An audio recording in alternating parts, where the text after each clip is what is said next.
All right, so for Sprint 1 Week 3, this is going to be the last video. And I'm just going to show you how to build the scenes that you need for your prototype. Remember, the scenes are just parts of the app or game levels. And I'm going to have you make a very simple script. Now I'm going to have you build the user interface.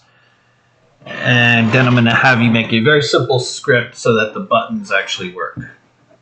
So you should definitely have assets in a folder called scenes, and you probably have one in there called sample scene. So what I'm going to have you do is in this folder, right click, say create scene, and I'm going to have you create 4, and you can name them like this: the 00 title scene, 01 intro scene, 02 tutorial scene, 03 level 1 scene. And the names should be straightforward. You're going to have a title scene that you're going to come into your app. You can think of it as a title scene, a splash screen, a starting scene, just something to land on. A landing page, a home scene, tons of names. But they all mean the same thing, just a starting point.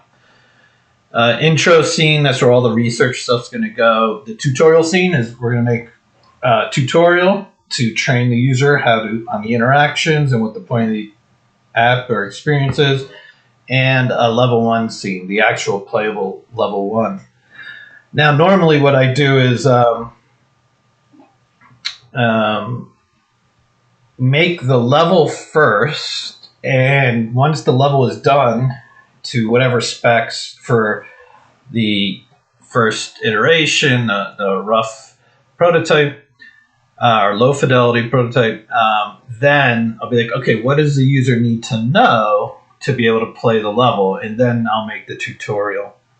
So I'm thinking we're going to end up doing that. So for Sprint 1, we'll do the title scene, the intro scene. And I think for Sprint 2, we'll do level 1. And for Sprint 3, once you finish your level, you can figure out your tutorial. Anyway, that's the way I did it. And so I'm planning on doing that with the class, and we'll see how it goes. But you should have 4 scenes. You can delete the sample scene. Once you have those 4 scenes, you can jump through them. They'll all be empty. You go File, Build Settings. All right. Now, you probably have this little cube thing up here on PC. So by default, you're building an executable to be run on a desktop, PC, Mac, and Linux. What you want to do is come to WebGL, and there'll be a switch button. It'll say like this, switch platform, and you'll switch there.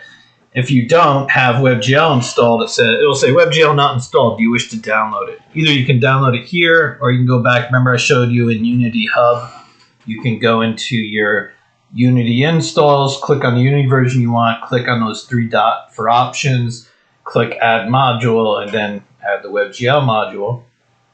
Or you can download it here, and then I think you have to restart Unity. In either case, what you want to get to is click on WebGL, click Switch Platform. It's going to have to process all the files. It'll switch all the formats in the library. Don't worry about it. But you want to get to the point where the Unity cube is here on WebGL. And the only other thing we're going to do then is you're going to take all these scenes, and you're going to drag them in. So these will be empty. You're on WebGL, and then you can take your 4 scenes and just pop them in. And since you numbered them already, they'll be numbered in the series that they need to be. Technically, you only need the first one, which one's going to be loaded up first. So in this case, the title scene needs to be in spot 0. So the way that arrays, our sequences, our lists, our a series of data members work in computer science is that we always start at element 0. We count from 0. So it's a little odd, but you just have to get used to it. So in any case, in position 0, which is the first position in our array of scenes that we're going to build together, they all come together to make our final full app or game. We have 4 of them: title, intro, tutorial, level 1. And since I numbered them, they all came in the correct sequence. Technically, you want to argue, sure, you only need the title scene here. These can be in any order, but might as well be, for the sake of clarity and consistency, just put them in the order that that makes sense that you think the user will go through. Notice they're all checked on. You can turn them off if you don't want to build them, but you want your 4 scenes all turned on. 0, 1, 2, 3. WebGL. Unity symbol, that's what we're building to. You're in great shape if you get to that point. All right, so I'm going to close out of this. Now, let's go into our title scene. For you, it'll be empty. You'll have your main camera and your directional light. So I want you to go Game Object, UI, Canvas. It'll create a canvas and an event system. So the event system comes along for the ride, and Unity has built this for you, and it handles all like the messy complications of dealing with user input, and are they hovering over a button, are they clicking, are they mid, like you don't even have to worry about, just it's a lot just to program from scratch a user interface. So the canvas is the main starting point. I'm going to zoom out, and something to note is that the canvas for you will just be a the color on it. Let me hide this for now. Let me see what happens when you just bring in a canvas. I'm going to turn mine off. UI canvas. Oh, okay. It'll be empty, but you'll have this big rectangle thing, right? So everything's fine. You don't need to change any settings on the canvas. The next thing you want to bring in is a panel. And a panel just acts like an image background. So this is your first choice. Notice how it's like semi-transparent. I'll bring it up. Notice how the background starts to go away. Notice when I bring it up all the way, it fills the screen. And if your eyes are really good, you can see there's like a 1 pixel. You can see kind of the background. And that's fine. It acts like kind of a mirrored edge, like a chrome. It gives it a little shiny corner. But I'll change the color. You can see it more. There's that sky and there's the ground. Here's your first choice. Go. This is the color wheel. So if I close it and I just click here, this is a easy way to pick and understand colors. So you can you pick the hue with this scrolling ring, and it's different hue colors from like blue to green to yellow to orange to red and all this. And you kind of pick this major, they call it the hue of the rainbow. And then you can pick how saturated or how, is it hue, saturation, or value, right? So this is value and this is saturation. Hold on 1 second.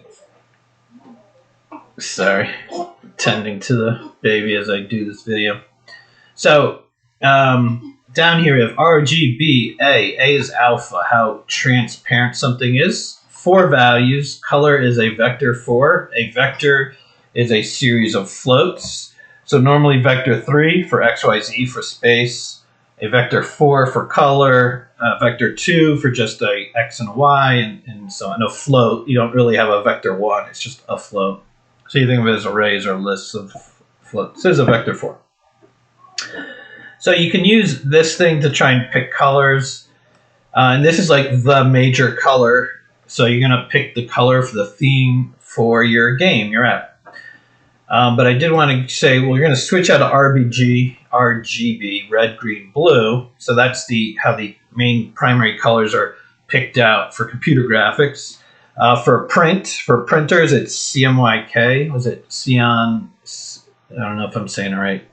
Cyan, yellow, magenta, black. Anyway, I want to go to HSV. So here's the hue. Notice that the ring slider is moving. Saturation is like how, let me pick a color that maybe easier to see. So how saturated is this color? How much pigment is in this? This is full saturation, and when you pull all the color out, desaturate it, it goes to like a gray, like a grayscale. And then the other thing is value. Value is like how bright. Think of like how much of the sunlight is on it. when it's full value, it's like fully illuminated. When it's no value, it's dark. So notice how value goes. Look here in this middle area. Value makes that little picker go up and down vertical, and saturation makes it go left and right. So normally you want to pick something in like this range. Normally you don't want something super saturated. You don't want something no saturated. You don't want something no value. You don't want full value. So the way modern design is, you pick something here, a little bit less saturated, a little bit less value. So go ahead, pick your hue, just somewhere in range in here. Then you have your primary color. So we have our canvas in our panel. And I think I'm going to have to stop the video here because my kid's getting upset. And then maybe another 10 minutes, I'll be able to build this scene for you.